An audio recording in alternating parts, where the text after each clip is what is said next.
Let's see how much Vin Diesel really earned throughout their entire career. Before Vin Diesel became one of the highest paid action stars in Hollywood, he was a struggling actor in New York who couldn't even land an audition.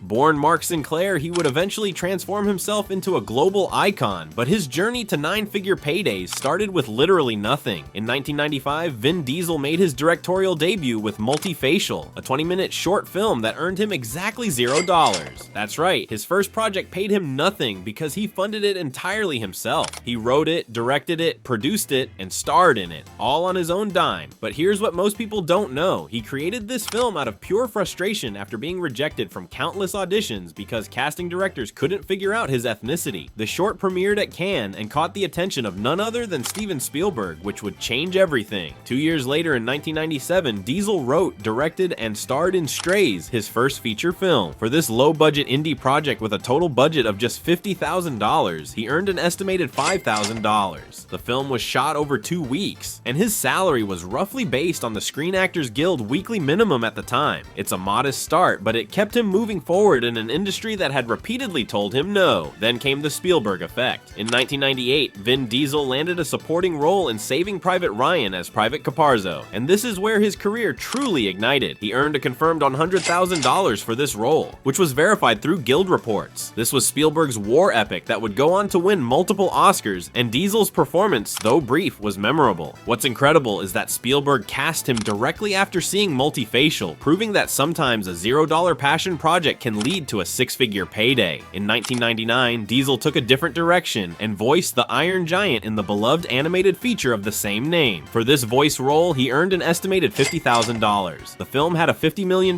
budget, and voice actors in mid-tier roles at that time typically received about 0.1% of the budget. Here's a fascinating detail. Diesel only had about 50 words of dialogue in the entire film, yet his voice performance became iconic. The movie was initially a box office disappointment, but has since become a cult classic. The year 2000 marked Diesel's first true leading role in Pitch Black, where he brought the character Richard B. Riddick to life. This science fiction thriller paid him an estimated $500,000, calculated as roughly 2% of the film's $23 million budget. This was his breakthrough moment as a leading man, and the character of Riddick would become one of his signature roles. What most people don't realize is that Diesel was so committed to this character that he would later mortgage his house to finance a sequel. Then came 2001, and everything changed. The Fast and the Furious roared into theaters, and Vin Diesel earned a confirmed $2 million to play Dominic Toretto. This was his upfront salary with no back-end deal, which in hindsight seems almost unbelievable given what this franchise would become. The film's street racing culture and family-focused themes resonated globally, but here's the kicker. Diesel initially turned down the sequel because he didn't want to be typecast. That decision would cost him in the short term, but prove strategic in the long run. If you're enjoying these behind-the-scenes salary revelations, make sure to hit that subscribe button and turn on notifications so you don't miss our deep dives into other Hollywood stars' earnings. Trust me, the numbers only get crazier from here.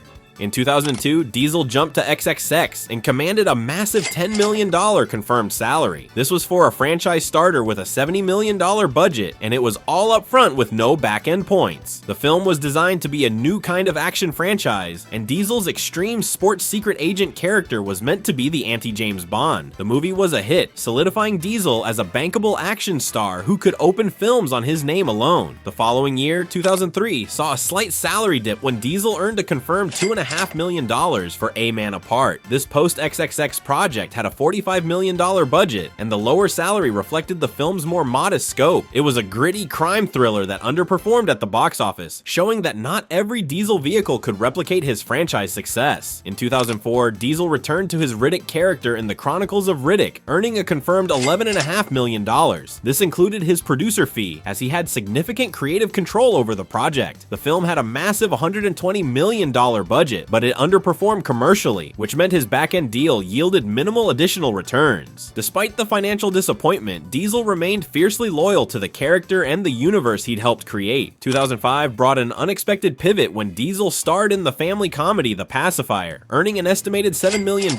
With a $56 million budget, this represented about 12% of the total budget going to the lead. The film showed Diesel's range beyond action, and surprisingly, it was a box office success. Critics were mixed, but audiences loved seeing the tough guy action star dealing with unruly kids. In 2006, Diesel took on a dramatic role in Find Me Guilty, directed by the legendary Sidney Lumet. For this indie drama with a $13 million budget, he earned an estimated $3 million, roughly 20% of the total budget. There was no back-end deal. What's remarkable is that Diesel gained weight and transformed his appearance completely for this role, playing real-life mobster Jackie DiNorcio. The film showcased his dramatic chops but barely made a dent at the box office. After a few years away from the franchise that made him famous, Diesel returned to the Fast saga in 2009 with Fast and Furious, earning a confirmed $11 million.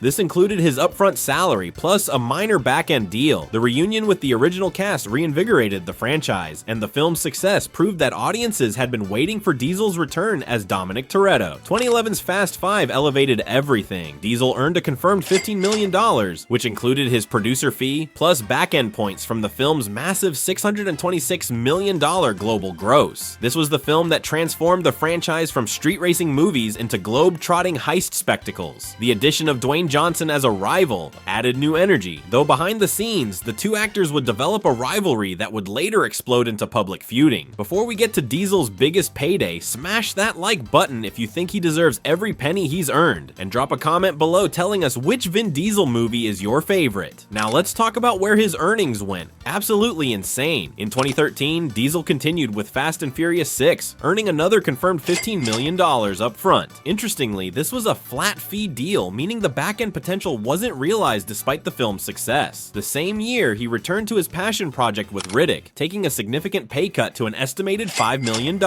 Here's where it gets interesting. Diesel actually self-financed part of this film, putting up his own money and even leveraging his house to get the R-rated sequel made. He took a pay cut because he believed in the project, and the film's eventual $100 million plus gross meant his back-end deal paid off. 2014 saw Diesel enter the Marvel Cinematic Universe as the voice of Groot in Guardians of the Galaxy. He earned an estimated $6 million for this role, which was about 3.5% of the film's $170 million budget. There had been rumors he made $13 million, but those were debunked. What's hilarious is that Diesel's entire performance consists of saying "I am Groot" in various inflections, yet he recorded the line in multiple languages and brought genuine emotion to a CGI tree character.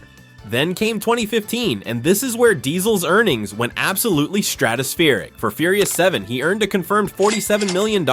This included a $10 million upfront salary plus massive back-end points, specifically 1.5% of the gross from the film's staggering $1.5 billion worldwide total. The film was a tribute to Paul Walker, who had tragically died during production, and the emotional weight of completing the film without his friend and co-star resonated globally. This made Diesel one of the highest paid actors in the world that year. Also in 2015, Diesel starred in and produced The Last Witch Hunter, earning an estimated $10 million. The film had a $90 million budget, giving Diesel about 11% as the lead and producer. The film grossed $146 million worldwide, providing some back-end returns, though it never spawned the intended franchise. 2017 brought The Fate of the Furious, where Diesel earned a confirmed $20 million up front plus performance bonuses. The film grossed $1.2 billion worldwide, making it one of the highest grossing films of all time. That same year, he returned for XXX, Return of Xander Cage, earning an estimated $15 million.